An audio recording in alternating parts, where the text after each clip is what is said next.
오늘 하나님께서 우리에게 주시는 말씀은 구약성경 출애굽기 20장 4절에서 6절 말씀입니다. 구약성경 112페이지 출애굽기 20장 4절로 6절까지 말씀입니다. 구약성경 112페이지 출애굽기 20장 4절에서 6절까지 말씀, 우리 세 구절 말씀 우리 한 목소리로 같이 합독하시겠습니다.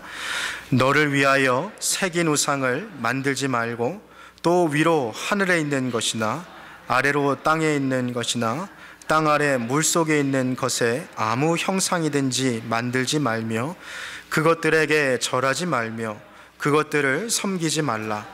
나 여호와 너의 하나님은 질투하는 하나님인즉 나를 미워하는 자의 죄를 갚되 아비로부터 아들에게로 3, 4대까지 이르게 하거니와 나를 사랑하고 내 계명을 지키는 자에게는 1000대까지 은혜를 베푸느니라. 아멘. 참사랑과 은혜의 하나님, 주님은 우리에게 말씀을 주셨고 이 말씀이 우리의 심령을 변화시켜 생명이 되게 하셨습니다. 오늘 이 말씀을 통하여 주님의 음성을 듣고 하나님을 바로 예배하는 주의 백성이 되기를 원하오니 성령께서 이 시간 주의 감동으로 우리와 함께 하여 주셔서 부족한 사람의 음성이 아니라 주님께서 주시는 귀한 메시지가 선포되는 이 시간 되게 하여 주시옵소서. 감사드리며 주 예수 그리스도의 이름으로 기도합니다. 아멘. 네, 이렇게 간밤에 눈이 참 많이 내려서 교회 오시는 일이 이렇게 쉽지 않으셨을 텐데요. 그래도 오늘 또 볼 수 있어서 너무 반갑고 또 너무 좋습니다. 우리 전후좌우 계신 분들 보시고요.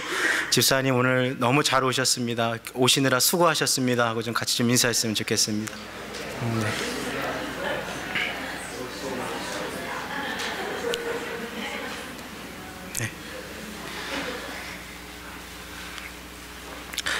지난주부터 저희는 계속해서 10계명 시리즈를 함께 같이 보고 있습니다. 2019년도를 살아가면서 우리의 삶의 원칙들을 세우되 하나님께서 우리에게 주신 삶의 원칙으로서 이 10계명을 보고 있는데요.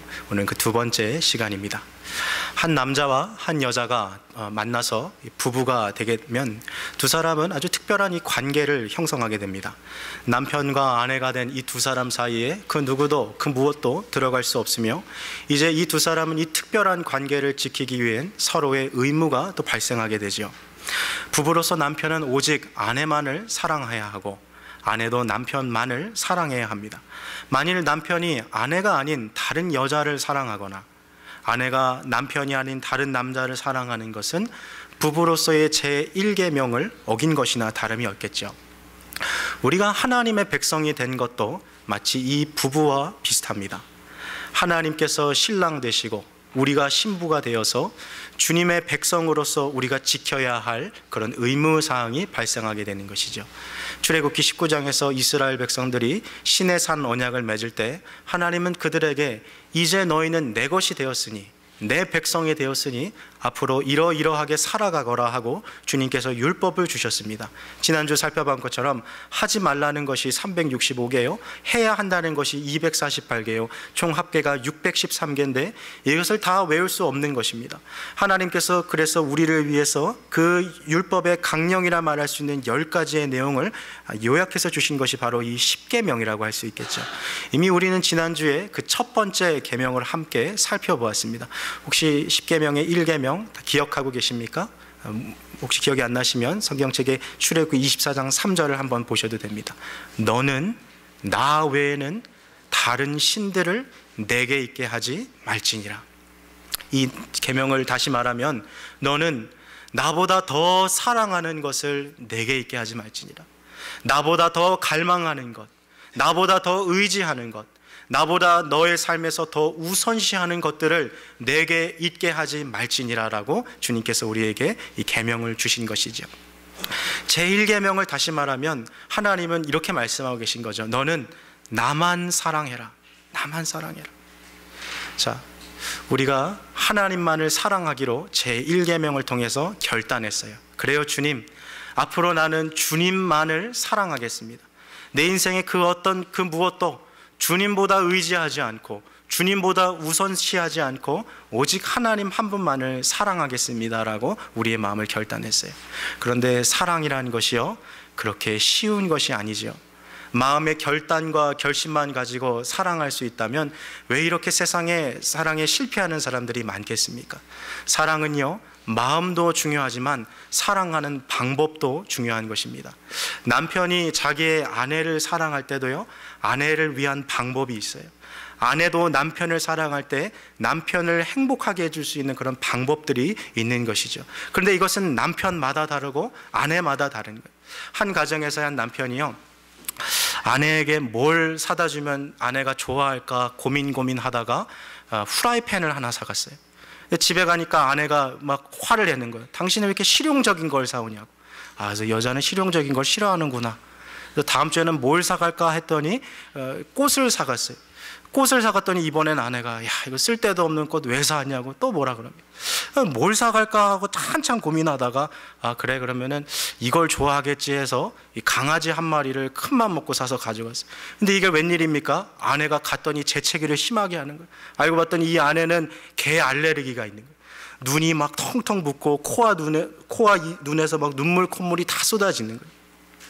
나는 내 아내가 사랑할 것 같아서 나름대로 고민하고 그것을 주고 이 아내를 섬기는데 아내가 좋아하는 방식이 아닐 수도 있다는 것이죠.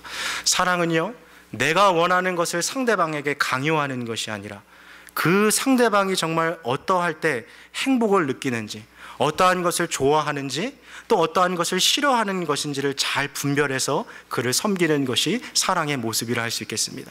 제1계명에서 하나님은 나를 사랑해라 라고 말씀하셨다면, 오늘 두 번째 있는 이 계명은 하나님께서 나는 너가 나를 이렇게 사랑해 줬으면 좋겠다, 나를 예배할 때 이러한 방식으로 나를 예배해 줬으면 좋겠다 하는 그 사랑의 방법이 오늘 제2계명에 놓여 있는 것이죠. 자, 오늘 두 번째 계명 함께 살펴볼 텐데요, 말씀 출애굽기 20장 4절 말씀 우리 다시 한번 같이 읽겠습니다. 4절 말씀입니다. 시작. 너를 위하여 새긴 우상을 만들지 말고 하늘에 있는 것이나 아래로 땅에 있는 것이나 땅 아래 물속에 있는 것에 아무 형상이든지 만들지 말며. 자, 오늘 20장 4절부터 하나님께서 우상을 만들지 말라는 명령을 우리에게 주셨는데요, 이게 가장 키워드가 되는 두 가지 단어가 4절 첫 번째 딱 등장하고 있어요. 4절 첫 두 단어가 뭡니까? 누구를 위하여요? 너를 위하여. 우상의 실체를 하나님이 딱 여기 요약해 놓으셨죠. 너를 위하여 짓는 것이 바로 우상이다 라고 말했어요. 지난주 우리가 살펴본 것처럼 사람들은 여전히 신을 만들어내고 있습니다. 전 세계에 1억 개가 넘는 신이 이미 존재한다라고 저희가 살펴보지 않았습니까? 그렇다면 왜 사람들은 이렇게 신을 만드는 것일까요? 그것은 인간의 삶을 움직이고 있는 두 가지 기둥 때문에 그렇습니다. 두 가지 축이라고도 할 수 있겠는데요, 첫 번째, 사람을 움직이는 첫 번째 기둥은 바로 두려움입니다. 내 인생이 너무 염려가 되고 불안한 거예요. 야, 내일은 내가 뭐 먹고 사나? 내 노후는 누가 보장해 주나? 내가 이렇게 살아가면 내가 정말 후회 없는 삶을 살 수 있을까? 내 자녀들, 저 자녀들 배우자는 어디에 있나? 이 녀석이 가서 정말 사람답게 살 수 있을까? 걱정과 염려와 근심이 우리 안에 두려움으로 찾아오는 것이죠. 이 두려움을 해결하기 위해서 자기 나름대로 신을 만들고 있습니다. 결혼을 하려는 사람은 결혼을 관장하는 신을 만들고, 자녀를 낳기 위해서는 자식을 관장하는 그 신을 만들어 놓고 그 신을 섬기고 있는 것, 그것이 바로 두려움으로써 신을 만들고 있는 가장 대표적인 이야기를 할 수 있겠죠. 두 번째로 사람의 인생을 움직이는 축은 바로 그의 욕망입니다. 그가 바라고 원하는 그것을 이루기 위해서 그 우상을 만들 때가 참 많이 있다는 것을 우리가 보게 되지요. 바로 이 욕망을 가지고서 오늘 우리가 살아갈 때에 이 욕망을 채워줄 수 있는 가장 편한 도구, 그것이 바로 돈 아니겠습니까? 그래서 이 세상 사람들은요, 다 돈을 위해서 살아가고 있는 그런 모습들을 볼 때가 많아요. 근데 행복이라는 정의를 내릴 때 어떤 사람이 이렇게 내리더라고요. 행복이라는 것은 내가 가지고 있는 이 욕망의 크기보다 내가 이 욕망을 이룰 수 있는 그런 어떤 캐피털, 그 현금과 현찰을 갖고 있는 크기가 내 인생의 행복이다라고 정리했어요. 이해되세요? 내가 갖고 있는 욕망, 내가 갖고 있는 어떤 그 욕심을 이루어 줄 수 있는 만큼의 자산과 재산이 많을수록 나는 행복하다라는 것이 세상의 행복의 정의였어요. 그런데 우리 가운데서요, 모든 내 욕망의 크기를 다 이룰 수 있는 만큼의 그만큼의 자산을 갖고 있는 사람이 있을까요? 사람은 가져도 더 갖고 싶고 더 많이 쌓고 싶은 것이 사람의 욕심인 것이죠. 바닷물을 마시면 마실수록 자꾸만 더 목에 이 갈증이 쏟아지듯이 세상에 대한 욕심은 그것이 채워지지 않는 것이죠. 자, 미국에서 한때 가장 거부요, 전 세계의 대부호라고 일컬었던 록펠러의 이름은 다 들어보셨을 겁니다. 그가 병원에 입원했을 때 그의 친구가 병문안을 와서 그에게 이렇게 말했어요.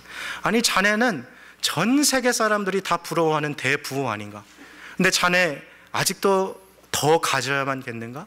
얼마나 더 가지면 자네 만족하겠는가라고 말했을 때 이 록펠러가 아주 유명한 말을 남겼어요. Just a little bit more. 조금만 내가 더 가지면 나 될 것 같은데. 참, 우리 안에 있는 이 욕심이 만족되지 않는 것이죠. 사실 우리가 우리의 참 행복을 위해서라는 우리의 욕망을 줄이고 또 그리스도 안에서 참 만족을 발견해야 하는 것이, 그것이 참 행복의 비결일 거예요. 그러나 많은 사람들이 이 욕망을 이기지 못하고 오히려 더 많은 것을 갖기를 원합니다. 지금 내가 불행하다라고 생각하는 그 이유가 무엇일까요? 내게 욕망은 있는데, 갖고 싶은 것은 있는데 지금 당장 그것을 내가 가질 수 없다라는 것이 나에게는 불행이라고 여겨지는 거예요. 자, 한번 이걸 생각해 보세요. 요즘 사회에서요, 많은 사람들이 이 욕망을 가지고 살아가요. 내가 갖고 싶고 더 채우고 싶고 사고 싶고 소유하고 싶고 이 욕망이 있어요. 근데 내가 소유한 것을 놓고 보니까 이 욕망을 채워줄 만한 그러한 어떤 자산이나 재산이 내가 없어요. 이 두 가지의 현실의 간극을 메꾸어 줄 수 있는 하나의 매체를 사람들이 고안하기 시작하죠. 그게 뭡니까? 크레딧 카드죠. 크레딧 카드. 현대 사회에서 인간의 욕망을 이루기 위해서 가장 개발된 것 중에 하나가 바로 이 신용카드 아니겠습니까? 근데 이 신용카드 때문에요, 정말 많은 사람들이 인생이 파탄이 나고 또 그들의 삶이, 가정이 참 망하게 되는 것들도 우리가 보게 돼요. 인간의 이 욕망은 지금 당장 내가 소유하고 싶은 그것들을 이렇게 부추기는 것이 많이 있죠. 근데 이 욕망을 죽이지 못한 채 결국에는 우상을 만들어내게 되는 거죠. 내가 신에게 빌면 그 신이 나에게 더 큰 축복을 가져다 줄 것으로 기대하고 있는 거죠.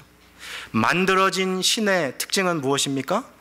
신이 나를 통제하는 것이 아니라 누가 신을 통제해요? 내가 신을 통제하는 거죠. 신이 주인이 아니라 누가 주인이에요?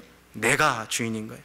내가 하루에 이렇게 공깃밥 하나 떠놓고 내가 봉양하고 공양하면 이 신이 나를 도와줄 것이다 라고 내가 규칙을 만들어 놓고 내가 신을 통제하는 것, 그게 바로 우상이죠. 여러분, 사실 한번 우상을 섬기는 사람들 보세요. 그 우상이 볼 수 있습니까? 들을 수 있습니까? 아니면 말할 수 있습니까? 장님에다가 듣지도 못하고 벙어리인 그 신을요 섬기는데요, 날마다 제사밥 하나 다 옮겨놓고 비나이다 비나이다 하면 자기의 모든 의무가 다 끝나는 거예요. 여러분, 세상에 이렇게 섬기기 쉬운 신이 어디 있어요? 나에게 뭐라고 하라고 강요하지도 않아요. 나에게 힘들고 어려운 일을 요구하지도 않아요. 내가 원하는 대로만 이루어지는 신이에요.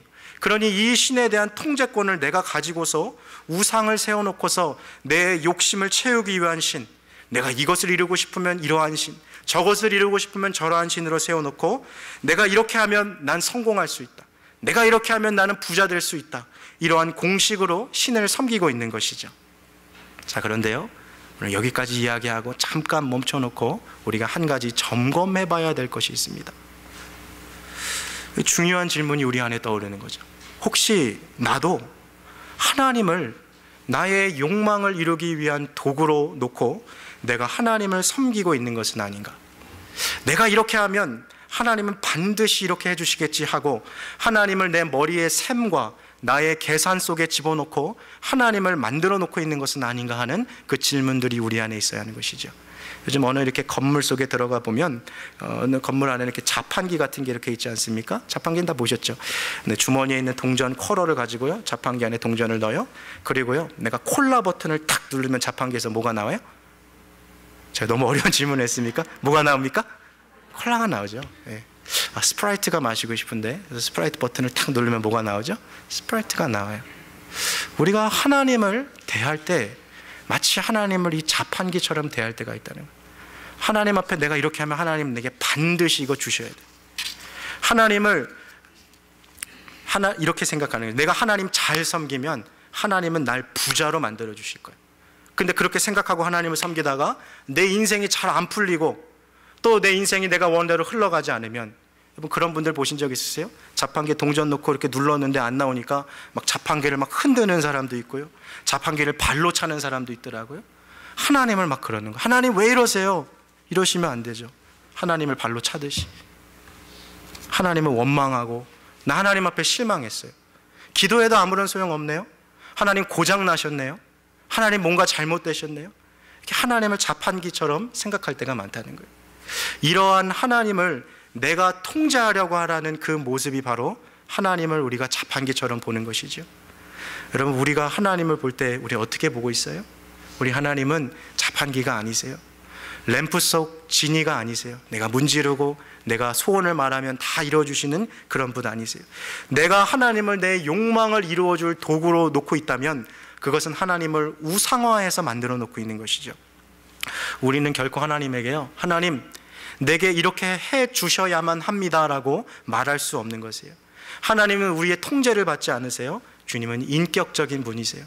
하나님은 이 세상의 역사를 주님의 뜻과 계획대로 마음껏 펼쳐나가실 수 있는 그런 자격과 주권과 권세가 있으신 분이세요.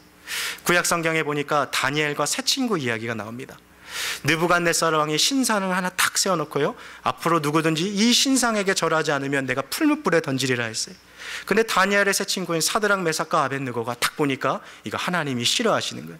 그래서 그들은 우상에게 절하지 않습니다. 화가 난 느부갓네살 왕이 풀무불을 평상시보다 7배나 더 뜨겁게 만들어놨어요. 그리고 이 세 친구를 앞에다 무릎 꿇혀놓고 이렇게 말하는 거예요. 사드락과 메삭과 아벳느고야, 내가 너희에게 마지막으로 한 번만 더 기회를 주겠다. 너희가 만약 지금이라도 마음을 돌이키고 나의 신상에게 절하겠다고 말만 하면 내가 너희를 살려주겠다라고 말했어요. 그때 이 세 사람이 했던 믿음의 고백 혹시 기억나십니까? 왕이시여, 우리가 이것에 대해서 더 이상 말할 필요가 없습니다. 우리는 하나님 외에 다른 것에 절하지 않겠습니다. 우리가 믿고 섬기는 우리 하나님이 우리를 반드시 구원해 주실 것입니다. 그러나 그리 아니하실지라도 우리는 왕과 왕의 신상에게 절하지 않겠습니다. 이 그리 아니하실지라도의 이 믿음을 기억하십시오. 이것을 우리의 삶에 가지고 오면 이런 거죠. 하나님, 나는 건강하기를 구했어요. 근데 하나님, 내 삶은 너무 아파요. 이 오래된 질병이 나를 괴롭히고 있어요. 그러나 그리 아니하실지라도 여전히 주님은 하나님이십니다. 하나님, 나는 경제적인 여유를 구했어요.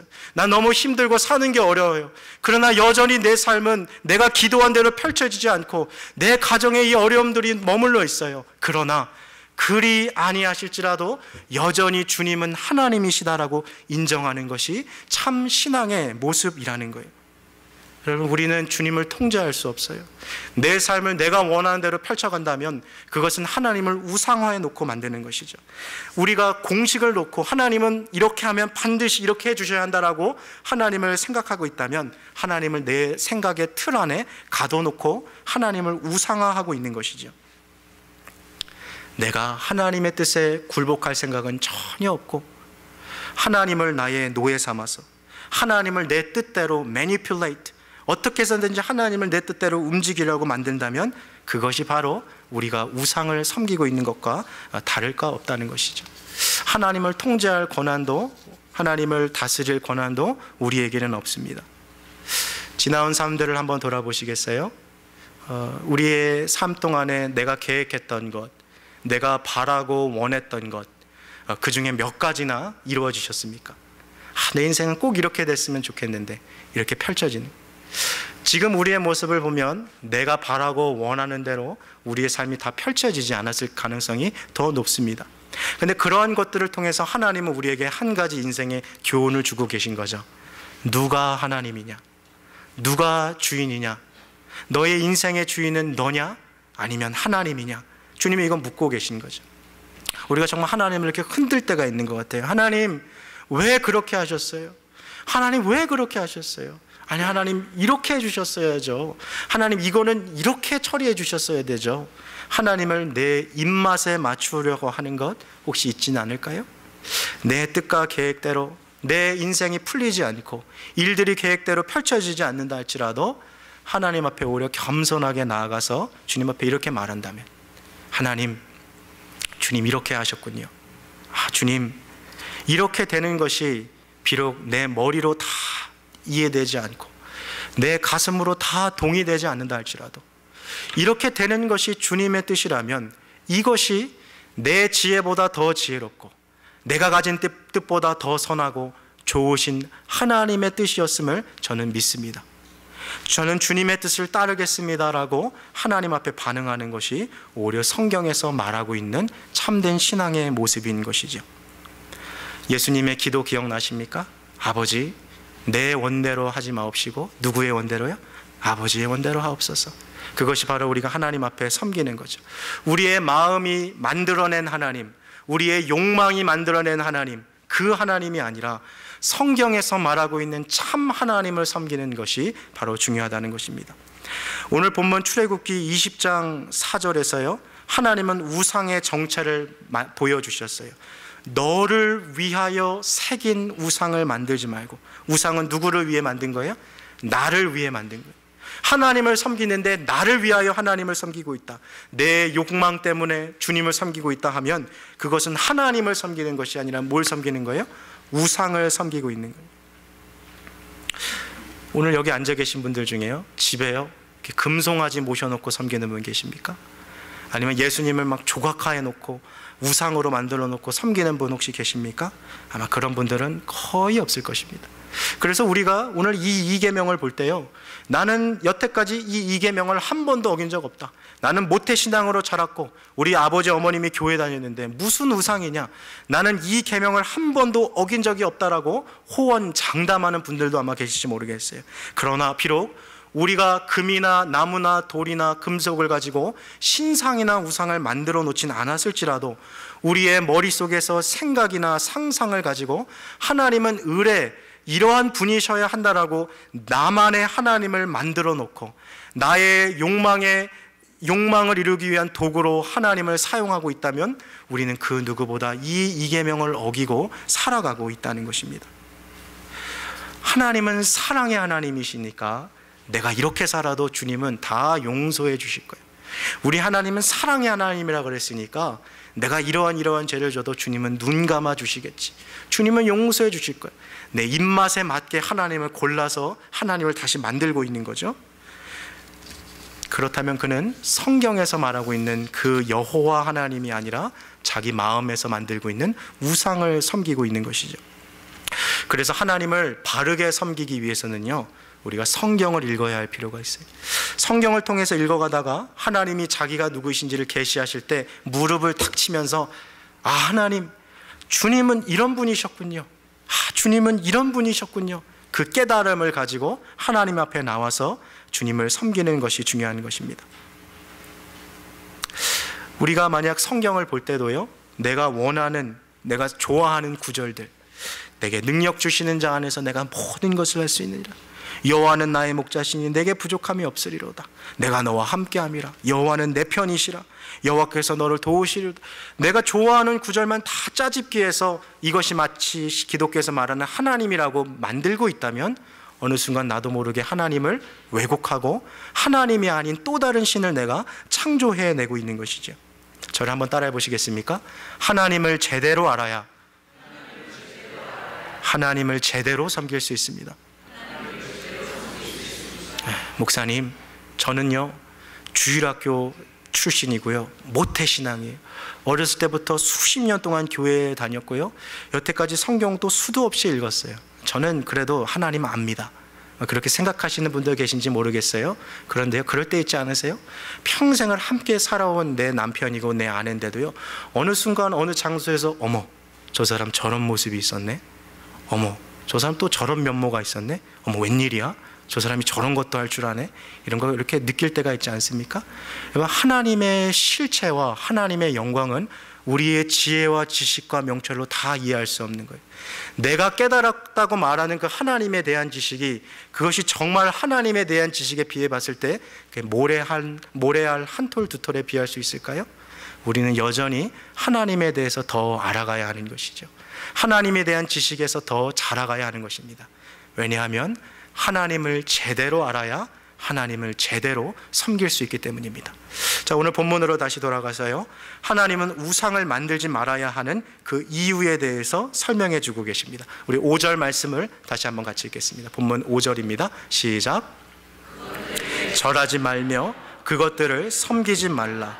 나 여호와 너희 하나님은 질투하는 하나님인즉 나를 미워하는 자의 죄를 갚되 아비로부터 아들로서 3, 4대까지 이르게 하거니와.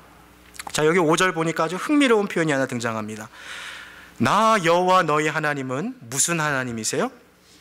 질투하는. 한국 문화에서요, 이 질투라는 이 감정은 좀 이렇게 유치하게 여겨지는 때가 많아요. 그렇죠?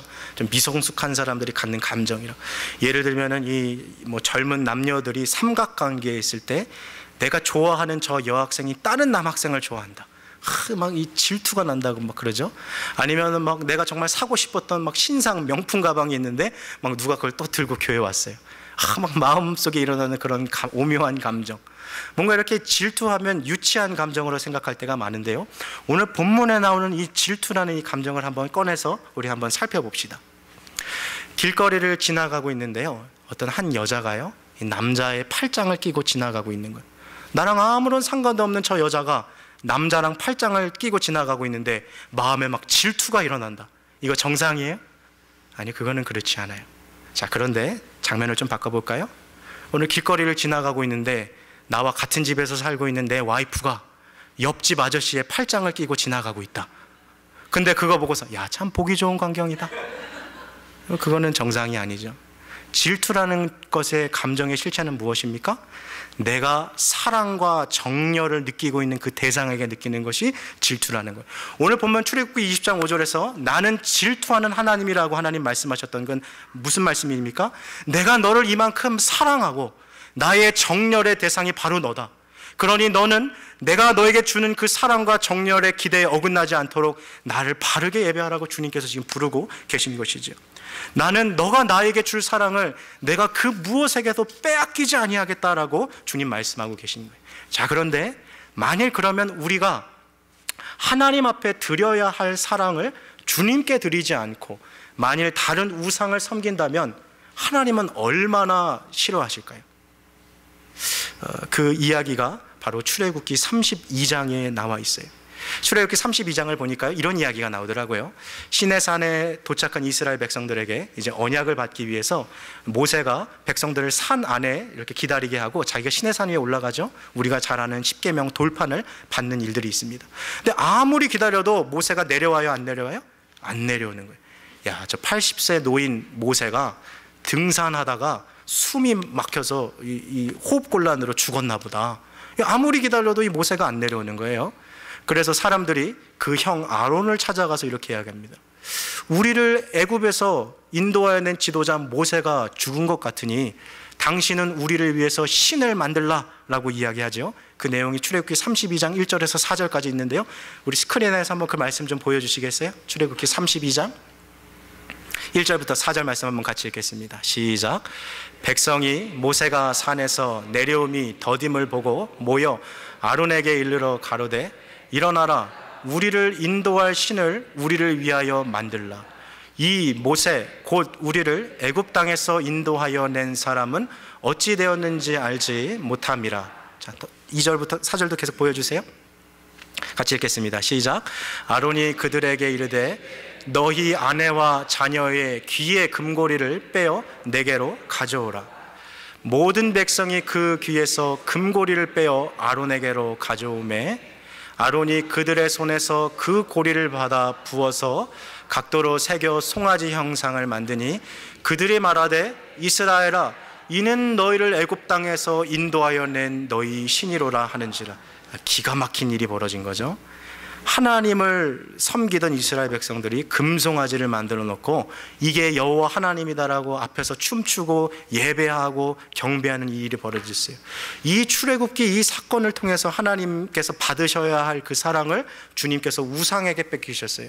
그 결과 하나님이 어떤 심판을 내립니까? 하나님이 이 시내산 위에 있는 모세에게 말하신 거예요. 모세야, 내가 이스라엘 백성을 진멸하여 버리겠다. 다시 말하면 저 50만 명이 넘는 저 사람들 내가 하루아침에 다 죽여버리겠다 말이에요. 얼마나 이 무서운 말씀입니까? 하나님이 말씀하시죠. 내가 아브라함으로부터 한 사람으로부터 이스라엘을 시작했던 것처럼 모세야, 너 나랑 다시 시작하자. 내가 너를 통해서 이스라엘 2.0, 내가 리셋 버튼 한번 누르고 싶다. 내가 다 죽이겠다. 주님이 그 분노로 말씀하셨어요. 그런데 모세가 하나님 앞에 중보기도하죠. 하나님, 주님, 저 백성을 주님 참아주십시오. 그 기도를 해서 하나님께서 그 뜻을 돌이키셨어요. 그러나 출애굽기 32장을 더 읽어내가 가면 이스라엘 백성들이 이 사건을 해서 3,000명이 죽는 사건이 일어납니다.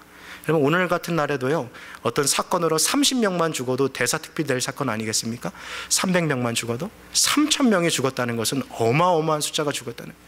하나님은요, 자기가 받으셔야 할 그 사랑을 뺏기는 것을 주님은 좋아하지 않으세요. 주님은 사랑과 정열로 우리를 바라보고 계시는 거예요. 시카고에도 여러 가지 이 노인 대학이 있습니다만 한 70대 되는 이 노 부부가 노인 대학을 갔어요. 근데 웬일이에요? 그날따라 그 새로 본 뉴페이스 할아버지가 나타난 거예요. 백정장에 백구두를 탁 멋있게 신고 머리를 올백한 이 할아버지가 내 할머니, 결혼한 할머니를 보고 갑자기 잉크를 계속하고 있는 거예요. 이 70대 할아버지라도요, 그 백정장 입은 할아버지를 보면요, 야, 저거 정신 나간 사람 아니야? 라고 제가 좀 언어해서 얘기하는 거예요. 정신 나간 사람 아니야? 라고 이렇게 얘기하지 않겠어요? 반대로 이 노인대학 갔는데 어떤 그 할머니가 웬일로 그 낙타 눈썹을 하나 딱 붙이고 와가지고 이렇게 탁 보면서 이 내 영감한테 이렇게 눈길 주면서 막 잉크하면, 아니 뭐 저렇게 정신 나간 여자가 있어 막 그러지 않겠습니까? 무슨 말입니까? 질투라는 것은요, 아무에게나 느끼는 거 아니에요. 나의 사랑과 정열의 대상에게 내가 느끼는 거예요. 하나님께서 질투하는 여호와로라고 말씀하셨던 것은요, 주님이 그토록 우리를 사랑하시고 주님의 그 정열이 우리 안에 담아 있다는 거예요. 그래서 주님께서 받으셔야 할 그 예배, 그 사랑과 경배를 다른 것에게 주지 말라고 주님께서 오늘 말씀하고 계신 거죠. 오늘 그것이 바로 질투하는 하나님이라는 말이에요. 자, 그런데 오늘 여기서 또 한 가지 우리가 주의해야 할 점이 있습니다. 아론이 금송아지를 만들어 놓은 후 그가 백성들에게 이렇게 말했어요. 이 금송아지가 바로 너희를 이스라엘 백성에서 구원해 준 하나님이다. 근데 이 사람들이요, 그것을 믿었어요. 즉 우상을 섬기면서도 나는 하나님을 섬긴다라고 착각하고 있었다는 거예요. 여러분, 역사는 반드시 되풀이 되게 되어 있어요. 이스라엘 백성들이 우상을 섬기면서 나는 하나님을 섬겼다라고 생각했던 것처럼 지금 오늘날에도 우상을 섬기며 하나님을 섬긴다는 일들이 우리 주변에서도 얼마나 비일비재하게 일어나고 있는지 몰라요. 대표적인 예 몇 가지만 좀 볼까요? 한국에 있는 신천지 들어보셨죠? 통일교 들어보셨죠? 그들의 교주 이만희, 문선명, JMS, 한국에서 지금 자칭 재림 예수다라고 말하는 사람, 내가 예수다라고 주장하는 사람이요 1,000명이 넘어가요. 근데 그들을 신봉하고 따르는 성도들의 숫자가 수십만 명이 넘어간다는 거예요. 이게 기가 막힌 일 아닙니까? 우리가 볼 땐 참 통탄할 일이죠. 하나님께서 받으셔야 할 그 예배를 그들이 뺏어갔어요. 그러니 그들이 받을 심판과 벌은 얼마나 무서운 일이겠습니까? 그런데요, 또 다른 예가 바로 우리 가까운 데서 이루어지고 있어요. 여러분, 혹시 이 천주교 이 성당 가보신 적 있으십니까? 제가 이 강단에서 천주교와 기독교를 자주 비교하고 이미 수차례 말씀드린 적이 있습니다만, 여러분, 이 둘은 절대 같은 종교가 아닙니다. 불교와 개신교가 다른 것처럼 천주교와 개신교는 전혀 다른 종교예요. 여러분, 이미 수많은 우리 믿음의 선배들이 한결같이 천주교에 대해서 뭐라고 평가했습니까? 사단의 최고의 걸작품이라고 말했어요. 그렇다면 왜 그렇습니까? 겉으로는 하나님을 섬기는 것처럼 보여요. 그들도 성경이 있고요, 그들도 예수를 부르고요, 그들도 찬양을 불러요. 그런데 그 안에 속으로 더 깊이 들어가 보면 뭐예요? 잘못된 하나님을 잘못된 방법으로 섬기고 있는 거죠. 오늘 이 이계명에서 가장 많이 넘어지는 것이 바로 천주교가 아닌가 싶어요. 그럼 교회와 성당의 차이를 한번 들어볼까요? 유럽이나 이런 데 가면 정말 그 거대한 성당들이 있지 않습니까? 성당을 들어가기 전에도요, 그 앞에 정원 같은 데 이렇게 멋지게 꾸몄는데 가보면 조각상이 항상 있어요. 그렇죠? 마리아를 이렇게 새겨놓거나, 아니면 예수님을 조각해 놓거나, 아니면 12제자를 조각해 놓거나. 우리 여기 지금 그 세인트 메리만 가봐도 조각되어 있는 거 참 많더라고요. 그 조각되어 있는 것들 보면 그 마리아가 어린 아기 예수를 안고 있다거나, 아니면 예수님이 이렇게 달려 있다거나. 여러분 혹시 그 차이를 아십니까? 교회는요, 십자가를 다는 곳이 있다 할지라도 십자가 위에 누가 안 달려 계세요? 예수님은 안 달려 계세요. 그러나 루터교와 성공회는 예외예요. 이 두 개는 천주교의 영향이 아직 많이 남아 있어서 예수님이 달려 있어요. 예전에 우리가 이 팔레타인에서 렌트에서 사용했던 그 CLC 교회 기억나시죠? 거기 루터란 교회였어요. 그래서 뒤에 보면 예수님이 십자가 위에 달려 계셨잖아요. 근데 일반적으로 개신교는 예수님이 십자가에 달려 있습니까? 안 달려 있습니까? 안 달려 계세요. 성당은 어때요? 빠짐없이 예수님이 다 달려 계세요. 예수님이 조각을 해놓고 그림을 그려놓고. 오늘 우리 교회 창문을 한번 보시겠어요? 우리는 이렇게 깔끔하게 해놨잖아요. 근데 성당 가면 어떻습니까? 스테인드 글라스로 예수님의 모습들, 창세기로부터 요한계시록까지 모습 다 그려놓고, 유럽에 있는 저 유명한 성당들 가보면 그 미켈란젤로 같은 작가가 그려놓은 그 멋진 천지창조부터 여러 개의 그림으로 다 쌓여 있잖아요. 제가 말하는 것은 그 미술 작품으로서의 가치가 나쁘다고 말하는 것이 아니에요.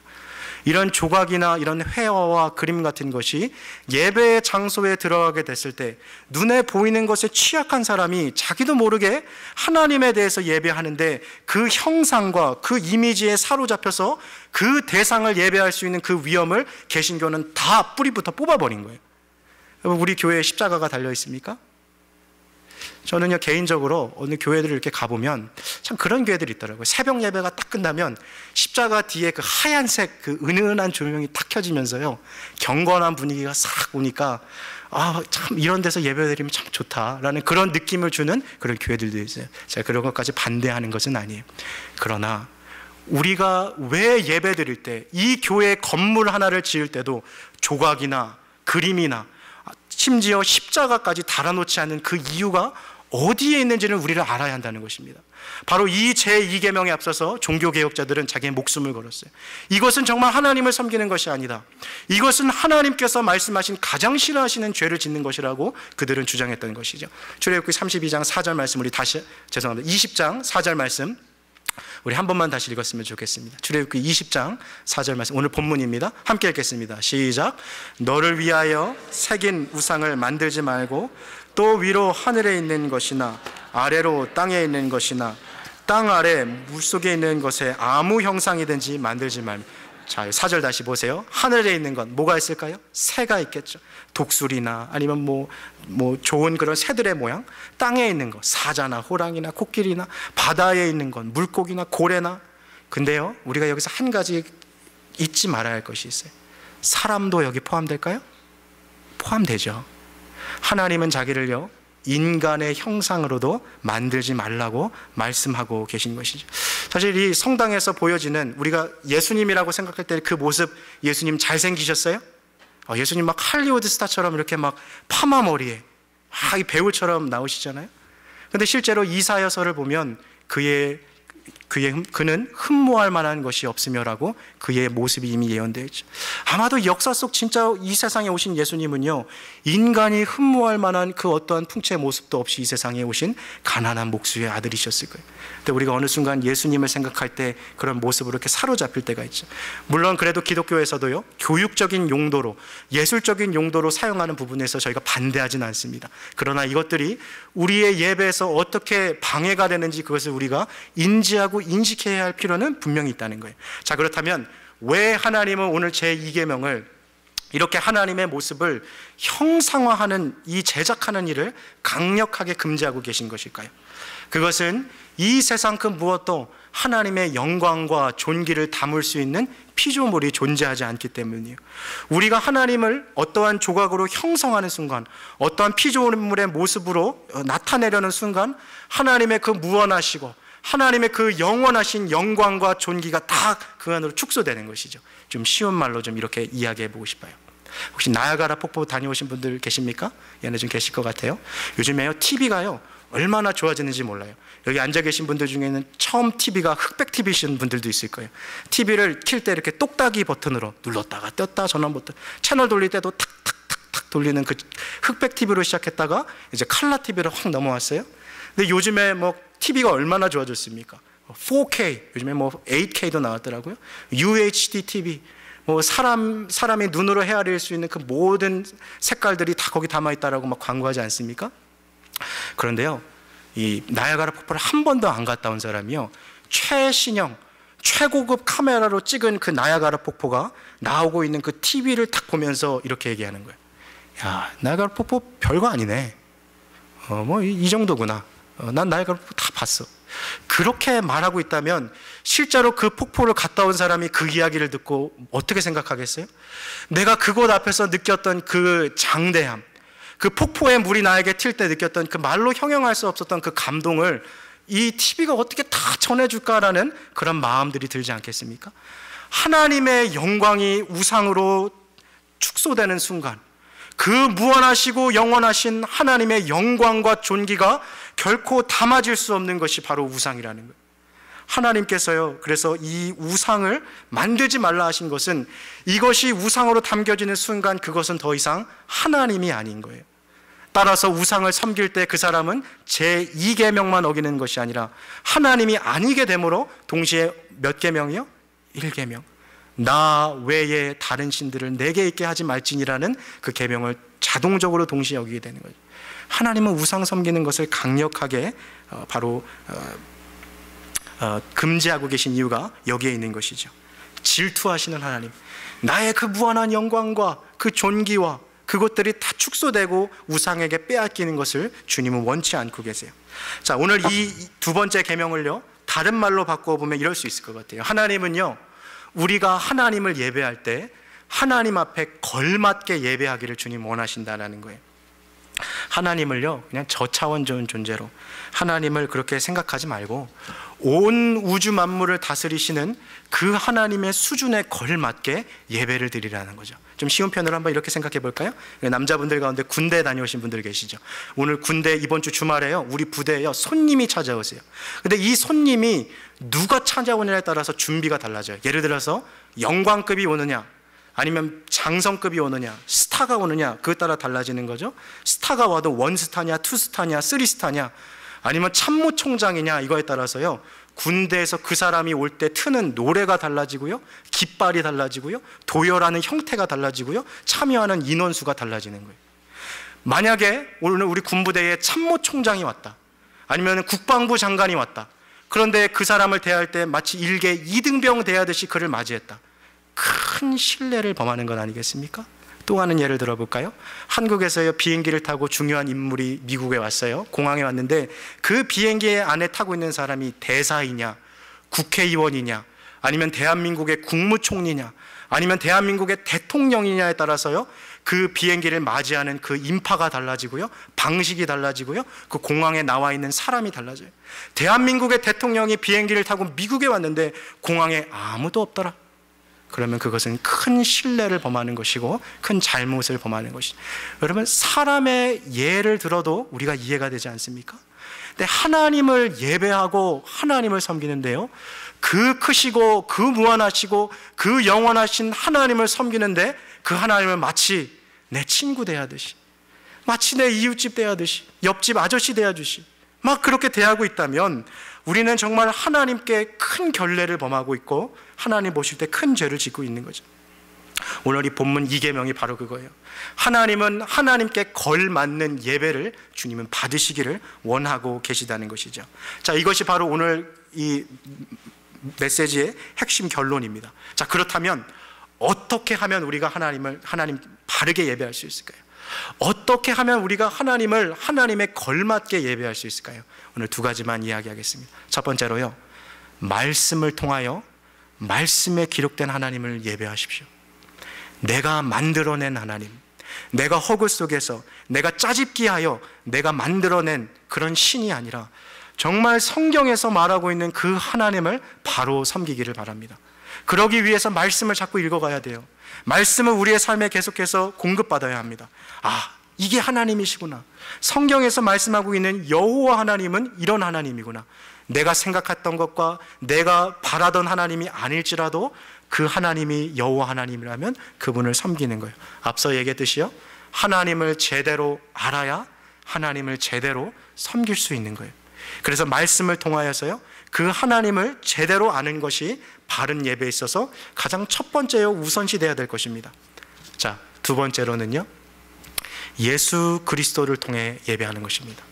오늘 이 본문 말씀을 보시겠어요? 20장 4절, 하늘이나 땅이나 바다 아래에 있는 그 어떠한 형상으로도 하나님을 만들지 말라 그랬어요. 왜 그렇습니까? 앞서 얘기했던 것처럼 이 세상 그 무엇도 하나님의 형상을 담을 수 있는 것이 없어요. 그런데 놀랍게도 신약 성경으로 넘어가면서 하나님의 형상을 갖고 계신 분이 이 역사 속에 등장합니다. 그분이 누구시죠?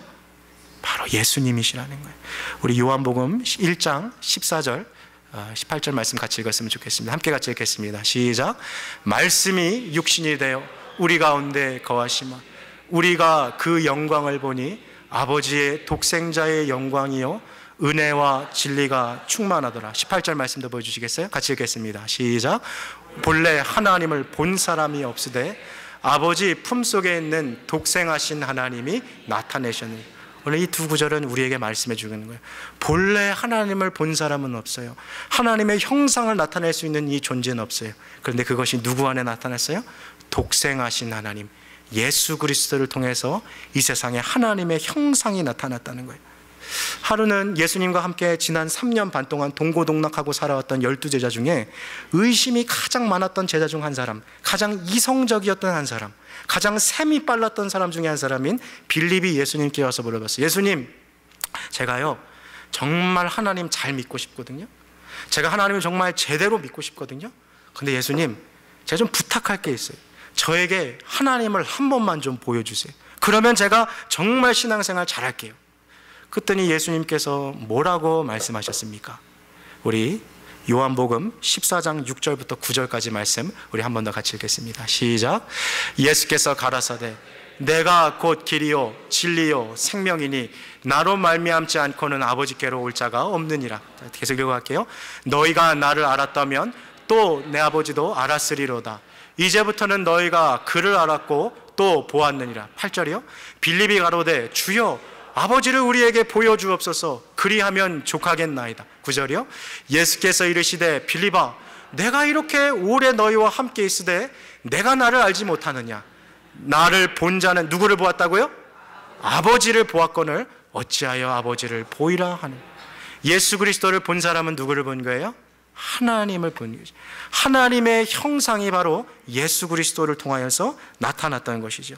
따라서 우리가 드릴 수 있는 바른 예배는 길이요 진리요 생명이신 예수 그리스도를 통해서 하나님 앞에 나아가는 예배가 가장 바른 예배라는 것입니다. 오늘 말씀을 맺겠습니다. 오늘 이 제2계명을 보면서 우리는 어쩌면 지난 많은 시간 동안 나는 이 2계명을 잘 지켜왔다라고 생각해 왔는지도 몰라요. 그러나 오늘 설교 말씀을 통해서 우리가 만들어내고 있는 신이 있고 우리 나름의 하나님을 우리가 창조하여 그 하나님을 섬기고 내 인생의 공식에 하나님을 넣고 있다면 우리는 이미 이 2계명을 어기고 있다는 것을 우리는 명심해야 할 것입니다. 어떻게 하는 것이 정말 하나님을 바르게 섬기는 거고 바르게 예배하는 것입니까?